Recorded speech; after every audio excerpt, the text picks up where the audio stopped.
21-летнего молодого человека арестовали по подозрению в изнасиловании 14-летней девочки в одной из общественных бань Казани. По одной из версий, она пошла туда вместе с подругами, ровесницами и 2 совершеннолетними парнями. Подробности расскажет Айрат Назипов.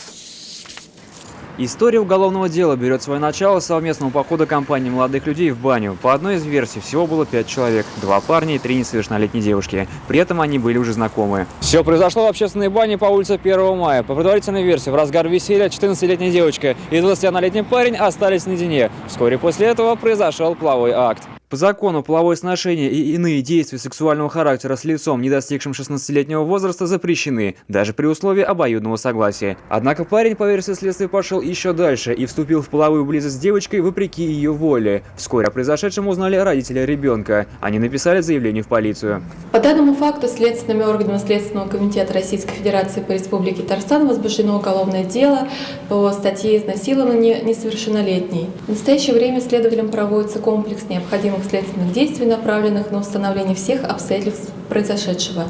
Расследование уголовного дела продолжается. Свою вину молодой человек не признал. Решением Кировского районного суда до начала разбирательств он заключен под стражу.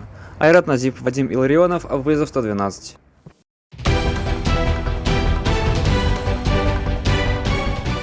Происшествия и аварии, трагедии, героизм спасателей и сила закона в программе «Вызов 112» на сайте tnv.ru и на YouTube-канале ТНВ.